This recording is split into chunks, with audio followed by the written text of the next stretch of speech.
Hello पिला माने पुणी आपको स्वागत आमर यही नुआ वीडियो को पूर्व वीडियो आम महात्मा गांधी जीवनी शिक्षा दर्शन इत्यादि विषय आलोचना करते। एबे आम आलोचना करवा गोपबंधु दास को विषय प्रथमे जीवनी उपर देखा। गोपबंधु दास उत्कलमणि गोपबंधु दास 1877 मसीहा अक्टोबर 9 तारिख ओडिशार पुरी जिला अवस्थित स्वांड ग्रामर एक मध्यवित्त ब्राह्मण परिवार जन्मग्रहण करथिले। तांको पितांको नाम थिला दैतारी दास और मातांको नाम थिला स्वर्णमयी देवी। से 1904 मसीहा रे बीए डिग्री हासिल कले। ता सहित 1906 मसीह वकिलातीर एक डिग्री मध्य हासिल करथिले।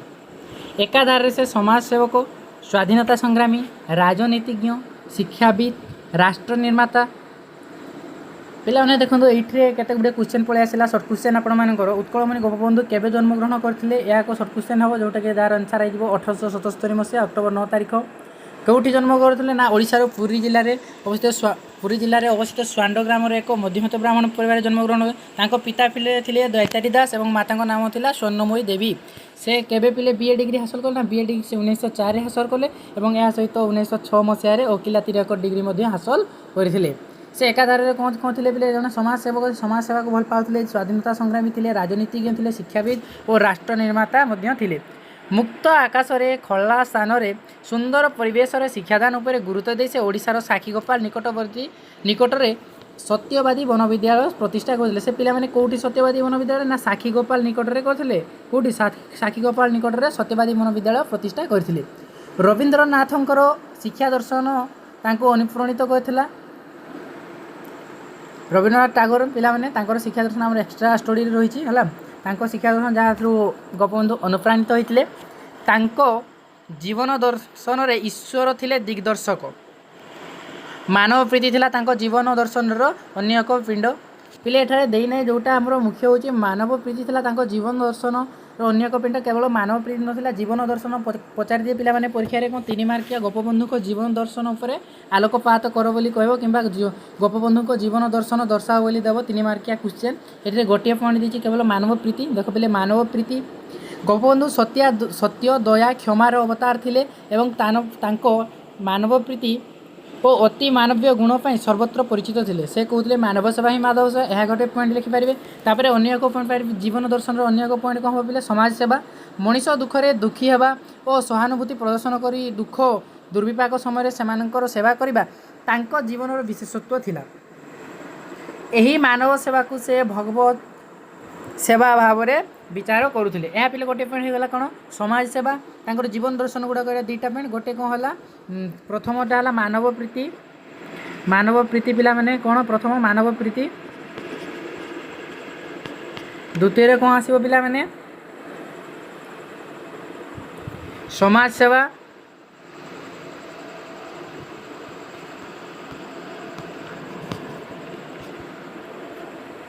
आउ गोटे पिला माने होची ईश्वर विश्वास। गोपबंधु अति मात्रा ईश्वर विश्वासी थिले, धर्मपरायण थिले। से कहते मानव सेवा ही ईश्वर सेवा। एतिक सार दे पारिबा। आउ गोटे पॉइंट है मुख्य पॉइंट पिला माने कौन ना तांकर आउ गोटे मुख्य पॉइंट होची जातीयता और जातिप्रीति। ओडिशा रे जाति धर्म भाषा संस्कृतिर टेक रखिबा पई से सर्वदा चेष्टित थिले।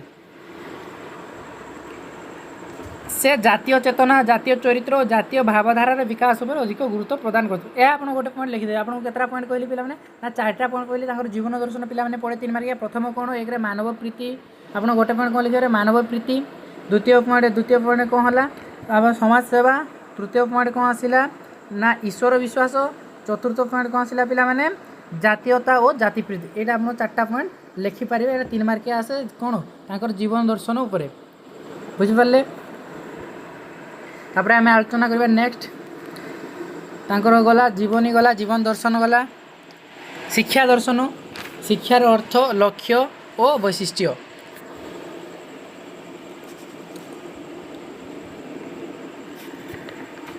गोपबंधु को शिक्षा दर्शन सत्यवादी स्थित बकुल वन विद्यालय जीवन दर्शन अति सहज अनुमान करेंगे। तांकर चिंताधारा और आदर्श मध्य विशेष पार्थक्य परिलक्षित होउनथिला। मनीष परी मनीष तैयारी करबा थिला तांको शिक्षार लक्ष्य। तांकर शिक्षार वैशिष्ट्य गुड़िक है सार्वजनीन शिक्षा, मातृभाषा शिक्षा, समाज सेवा, मानविकता, मुक्त आकाश विद्यालय, प्रवृत्ति वृत्तिभित्तिक शिक्षा, आध्यात्मिकता इत्यादि।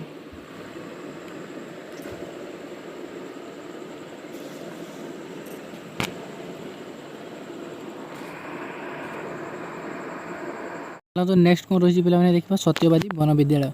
सत्यवादी वन विद्यालय यहाँ गोटे बढ़िया अनेक सर्ट क्वेश्चन मिले। देख पे गोपबंधु दास 1919 मसीहा अगस्ट 12 तारिख दिन पुरी ठार 12 किलोमीटर दूर साक्षीगोपाल ठारे मात्र 19 जन छात्रों को नहीं सत्यवादी वन विद्यालय प्रतिष्ठा करते। चिंताधारा सृष्टि होता बकुल वन विद्यालय 5 जन विशिष्ट शिक्षाविद शिक्षकता कर सुजोग पाई। से पंचसखा बोली कहुला। से हेले पंडित गोपबंधु दास, पंडित नीलकंठ दास, पंडित गोदावरीश मिश्र, पंडित कृपासिंधु मिश्र, आचार्य हरिहर दास। पे मैंने अनेक गोटे सर्ट क्वेश्चन रही। देख सर्ट क्वेश्चन गुड़ मुझे मार्क कर दूसरी। सर्ट क्वेश्चन गुड़ी 3-4-5टा खंडे सर्ट क्वेश्चन रही। प्रथम सर्ट क्वेश्चन कहला गोपबंधु केवे माने सत्यवादी वन विद्यालय प्रतिष्ठा ना 1919 अगस्ट 12 तारिख केउठारे ना पुरी साक्षीगोपाल ठारे केते पुरी ठार केते बाट दूर बोले एटा भी पचारे 12 किलोमीटर मन रखिगला। केते जन छात्रों को नहीं प्रथम केते जन छात्रों को नहीं वन विद्यालय प्रतिष्ठा करथिले एटा पूछे क्वेश्चन पे केते जन ना 19 जन को नहीं सत्यवादी वन विद्यालय प्रतिष्ठा करथिले। उतरे आउ कौन रहा कहले पंचसखा क्या बुझाए से मैंने किए आप कौन से शिक्षकता कर 5 जन पंचसखा कहला से पंडित गोपबंधु दास, पंडित नीलकंठ दास, पंडित गोदावरीश मिश्र, कृपासिंधु मिश्र, आचार्य हरिहर दास। तापर नेक्स्ट जीवा पिला माने तांको शिक्षा दर्शन गोपबंधु शिक्षा दर्शन सत्यवादी वन विद्यालय विषय में जिते आलोचना करवा या परवर्ती स्टेप आम सत्यवादी वन विद्यालय उपर आलोचना से प्रांजल भाव में जापर शिक्षा दर्शन। एवं मुझे कहीदे गोपबंधुकर शिक्षार अर्थ कौन था, गोपबंधु शिक्षार अर्थ कौन रही। शिक्षार अर्थ हूँ गोपबंधु दास आधुनिक शिक्षानीति और शिक्षा पद्धति पर आदौ संतुष्ट नथिले। तेणु से शिक्षार संज्ञा देवाक जाई कही विद्यालय दि जाउथबा शिक्षा को प्रकृत शिक्षा बोली मन करूना। प्राचीन भारतर शिक्षानुष्ठान और धर्म केन्द्र में दि जाउथबा शिक्षा ही प्रकृत वास्तव शिक्षा अटे। तो मैंने गोपबंधु कौन कहले शिक्षार अर्थ ना वर्तमान आधुनिकता को से आदौ पसंद करनथिले। तेणु से वर्तमान विद्यालय दि जाउथबा शिक्षा को प्रकृत शिक्षा बोली मन करनथिले। तांको मतरे जो प्राचीन गुरुकुल थिला, प्राचीन माने कोठी मंदिर जो आग शिक्षा दि जाउथला, जो धर्मानुष्ठान गुड़ाक शिक्षा दि जाउथला, मंदिर बेढ़ारे जो पंडित आग शिक्षा देउथले से शिक्षा को से कौन करथिले ना ताकू से पसंद करुथिले। तेणु तांकर शिक्षार अर्थ से मैंने यहीपरि भाव में कहते कि विद्यालय शिक्षा मुझे आदौ संतुष्ट नुहे, ताकू मु प्रकृत शिक्षा बोली माने ना। प्रकृत शिक्षा हूँ प्राचीन गुरुकुल दि जाउथबा शिक्षा और धर्म केन्द्र में दि जाउथबा शिक्षा हूँ प्रकृत और वास्तव शिक्षा। गोपबंधुଙ୍କର शिक्षार लक्ष्य जहाँ पिला माने सत्यवादी वन विद्यालय शिक्षार लक्ष्य ताहा रहिबो समान या रहिबो। तांकर लक्ष्य केते लक्ष्य आम गोपबंधु मत शिक्षार लक्ष्य कौन हवा उचित आम केतेटा पॉइंट आलोचना करबा। 3 मार्किया पकई थे कौन पिला माने व्यक्तित्वर सर्वांगीन विकास। तांकर प्रथम लक्ष्य थिला पिले कौन व्यक्तित्वर सर्वांगीन विकास। गांधीजी भली गोपबंधु दास अन्य शिक्षा गांधीजी भली गोपबंधु दास शिक्षा व्यक्तित्वर सर्वांगीन विकास करने दरकार बोली कहते। से कहते शिक्षार लक्ष्य केवल छात्र छात्री मानकर मानसिक विकास को बुझाए नहीं। शिक्षार लक्ष्य छात्र छात्री मान शारीरिक, मानसिक, बौद्धिक, नैतिक विकास करने दरकार बोली गोपबंधु दास कहते। आउ गोटे पॉइंट कौन रहा पे मानव सेवा मनोभाव संचार। तांकर शिक्षार आउ गोटे महत्वपूर्ण लक्ष्य पिला माने कौन थिला ना मानव सेवा। गोपबंधु भावुले मानव सेवा ही माधव सेवा। गोपबंधु सेवा मानव सेवा गोपबंधु दासंकर प्रवर्तित शिक्षार मुख्य लक्ष्य अटे।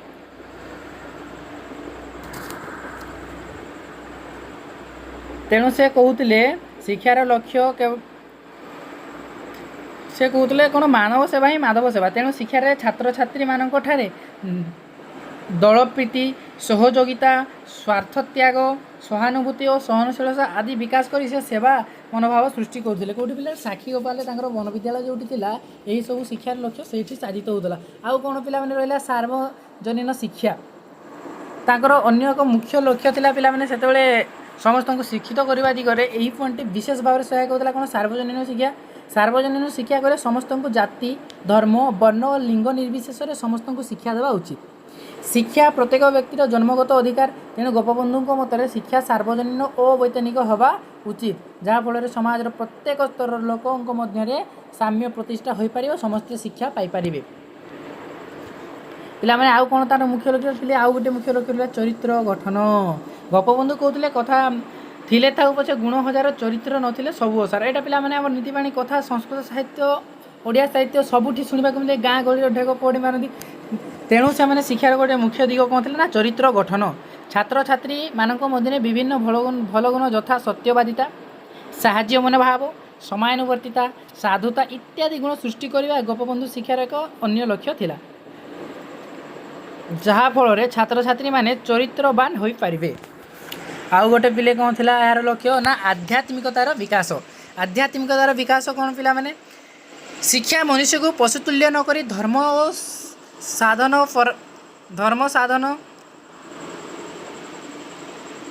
करने निमंते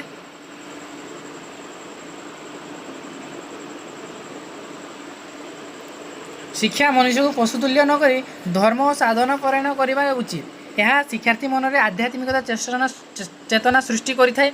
शिक्षा लाभ द्वारा व्यक्ति निजर आत्म निरीक्षण माध्यम आत्म उपलब्धि करें। पिला माने कौन आध्यात्मिकता विकास कौन ना पिंड मध्य जो ब्रह्मांड परिकल्पना कर आध्यात्मिकता कहुए। जी पिंड मध्य ब्रह्मांड सकल ब्रह्मांड को परिकल्पना कर पारा और तहिरे भगवान तथा ब्रह्म को खोजी पारा से पिला माने जीवन बंधन मुक्ति होता है। यह आध्यात्मिकता जोटा मूल लक्ष्य कहुए। आउ गोटे लक्ष्य रहा विश्वजनीन मानव प्रीतिर विकास। गोपबंधु दास अहिंसा और शांतिर अग्रदूत और मानविकतार प्रचारक थिले। गोपबंधु मतरे शिक्षा प्रत्येक छात्र छात्री ठारे मानविकतार बीज रोपण करने उचित। जो शिक्षा परहित छात्र छात्री को उद्बोध कराए ताही प्रकृत शिक्षा। यह गोपबंधु कहते पिला माने केतरा लक्ष्य कहली शिक्षार गोपबंधु मध्य शिक्षार केतरा लक्ष्य कहली पिला माने गोपबंधु मध्य शिक्षार लक्ष्य फास्ट कौन कहली व्यक्तित्वर सर्वांगीन विकास। दुई पिला माने कौन मानव सेवा मनोभाव संचार। तृतीय कौन ना सार्वजनीन शिक्षा। चतुर्थ चरित्र गठन। आउ गोटे कौन रहा कहली जोटा आध्यात्मिकतार विकास एवं शेष कहली कौन पिला माने विश्वजनीन मानव प्रीतिर विकास। कौन पिला माने ना विश्वजनीन मानव प्रीतिर विकास। तो आपण मानक केतटा लक्ष्य कहली ना 6टा लक्ष्य कहली। ये 6टा लक्ष्य आपण मान 3 मार्किया आराम से लिखिपारे।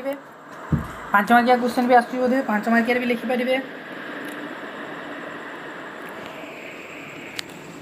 तापरे रहिला पिला माने कोन देखिबा नेक्स्ट सत्यवादी शिक्षार लक्ष्य पद्धति और पाठ्यक्रम। पिला माने लक्ष्य जोटा आलोचना आम कला सत्यवादी शिक्षार लक्ष्य गुड़िक है पिला माने कौन कौन रही है देख चरित्र गठन व्यक्तिर सर्वांगीन विकास आत्मनिर्भरशीलता। पिला माने आत्मनिर्भरशीलता आम से आलोचना कर आत्मनिर्भरशीलता कौन ना गोटे कौलिक वृत्ति को सेठारे पाठ पढ़ला बेले शिक्षार्थी गोटे कौलिक वृत्ति को कौन करूला शिक्षार माध्यम रूप बाछुला और ता द्वारा कौन पिला माने से पाठ पढ़ा सहित तार रोजगार हो जाता जहाँ फल से आत्मनिर्भरशील हो पाता ताकू बिक्री बाहर बिक्री कर निजर शिक्षा खर्च शिक्षा संसाधन निजे से जोगाड़ कर पारुला। यह थिला कौन पिला आत्मनिर्भरशीलता। तापर समाज सेवा जो गोपबंधु कहते मानव सेवा ही मानव सेवा। नैतिक मूल्यबोधर वृत्ति स्वदेश प्रीति देशप्रीति जागृत कला स्थापत्य नृत्य संगीत क्षेत्र में प्रतिभार विकास वृत्तिगत शिक्षार विकास इत्यादि। यहाँ मैंने कौन सत्यवादी शिक्षार लक्ष्य गुड़िक।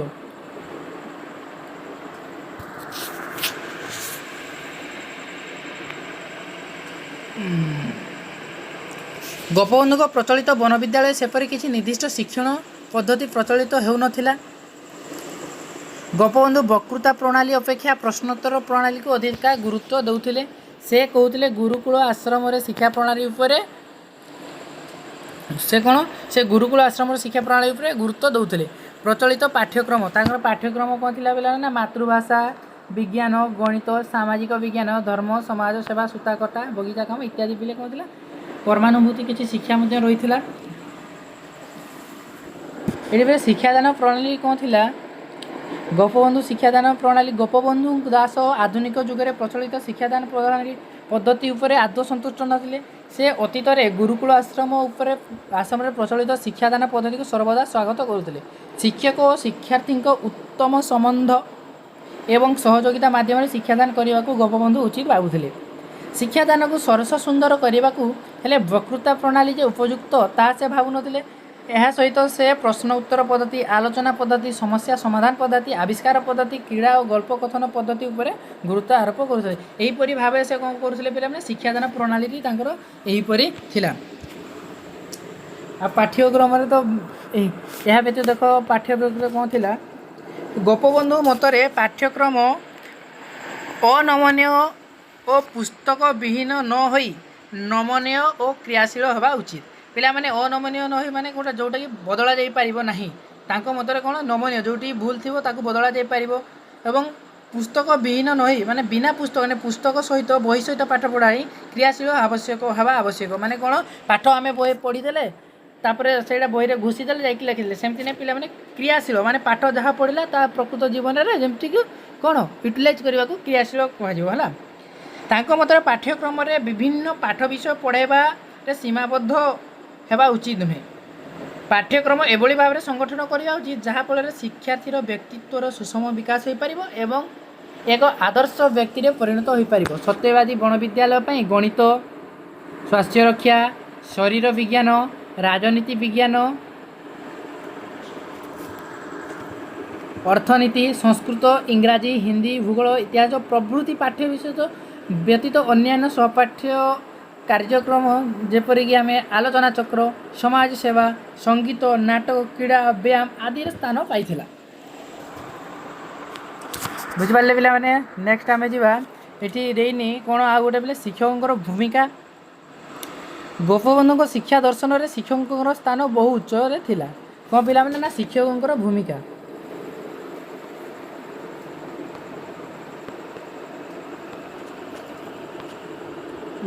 ଶିକ୍ଷକଙ୍କର ଭୂମିକା କ'ଣ ଥିଲା? ଗୋପବନ୍ଧୁଙ୍କର ଶିକ୍ଷା ଦର୍ଶନରେ ଶିକ୍ଷକଙ୍କ ସ୍ଥାନ ବହୁ ଉଚ୍ଚରେ ଥିଲା। ସେ ଶିକ୍ଷକଙ୍କୁ ଗଙ୍ଗା, ଶିକ୍ଷାର୍ଥୀକୁ ଯମୁନା ଏବଂ ପରିବେଶକୁ ସରସ୍ୱତୀ ସହିତ ତୁଳନା କରିଛନ୍ତି। ଗୋପବନ୍ଧୁଙ୍କ ମତରେ ଶିକ୍ଷକ ଗଙ୍ଗା ପରି ପବିତ୍ର, ଶୁଦ୍ଧ, ମହାନ ଏବଂ ବ୍ୟାପକ ହେବା ଦରକାର। ପ୍ରଭାବଶାଳୀ ଶିକ୍ଷକ ହିଁ ଗୋଟିଏ ଜାତି ବା ଦେଶ ସମୃଦ୍ଧ କରିପାରେ। ଏହା ଥିଲା ବେଲେ ଗୋପବନ୍ଧୁଙ୍କ ମତରେ କ'ଣ ଶିକ୍ଷକର। ଏହା ମଧ୍ୟ 3 ମାର୍କିଆ ଆସିଥାଏ ପିଲାମାନେ, ଠିକ୍ ସେ ମନେ ରଖିବ ହେଲା।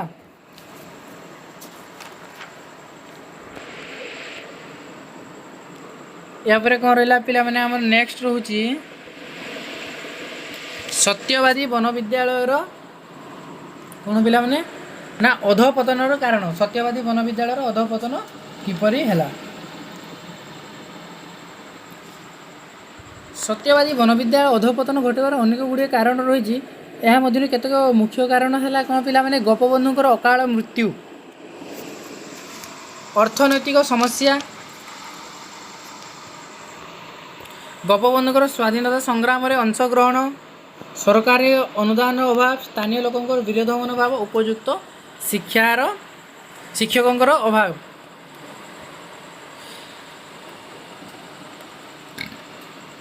ଆରାମସେ 6ଟା ପଏଣ୍ଟ ପିଲାମାନେ ଲେଖିପାରିବେ। 3 ମାର୍କିଆ ଲେଖିବା ପାଇଁ କୌଣସି ଅସୁବିଧା ହେବ ନାହିଁ।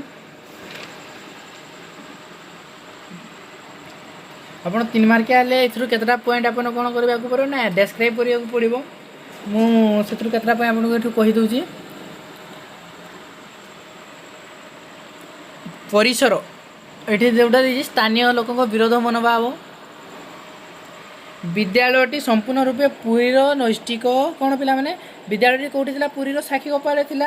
ତ ସେଇ ଅଞ୍ଚଳଟି କ'ଣ ପିଲାମାନେ, ବିଦ୍ୟାଳୟ ସମ୍ପୂର୍ଣ୍ଣ ରୂପେ ପୁରୀ ନୈଷ୍ଠିକ ବ୍ରାହ୍ମଣ ମାନଙ୍କର ବାସସ୍ଥଳୀ ନିକଟରେ ସ୍ଥାପନା କରାଯାଇଥିଲା। ସେତେବେଳେ ବ୍ରାହ୍ମଣମାନଙ୍କର ଆଧିପତ୍ୟ ଓ ପ୍ରତି ଯଥେଷ୍ଟ ଅଧିକ ଅସହ୍ୟ ଥିଲା। ପିଲାମାନେ ଜାଣିଥିବ ସେତେବେଳେ ବ୍ରାହ୍ମଣ ରାଜ ଚାଲିଥିଲା ସେ ସମୟରେ।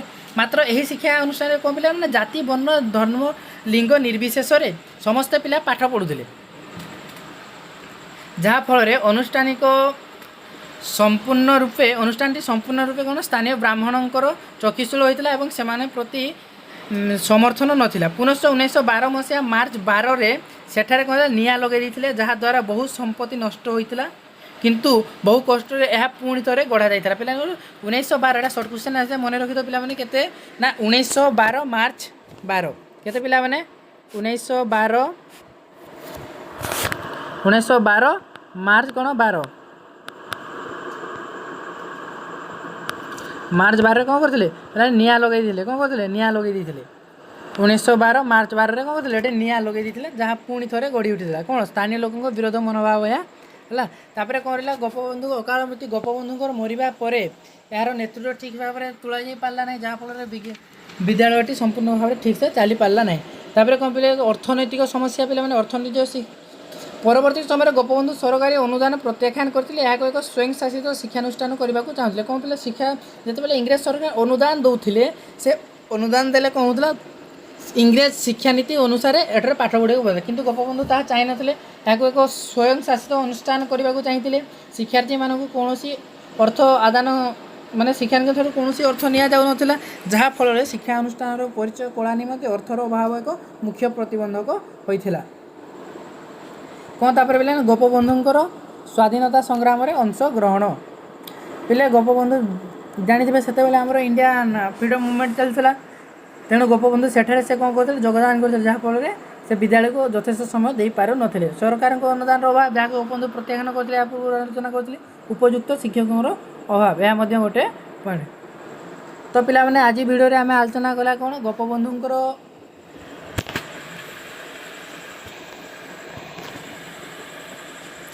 जीवनी गोपबंधुंकर जीवन दर्शन शिक्षादान शिक्षार अर्थ शिक्षार लक्ष्य सत्यवादी शिक्षार लक्ष्य पद्धति पाठ्यक्रम शिक्षकों भूमिका एवं सत्यवादी वन विद्यालयर अधपतन कारण है पिला माने आज पूरा आज वीडियो रे संपूर्ण भाव में गोपबंधु विषय आलोचना करागला यहीपरी आग को एजुकेशन वीडियो देखापी आप प्लस टू छात्र आम जेना क्लासेस आम चैनल को सब्सक्राइब करी लाइक कर दियंतु धन्यवाद।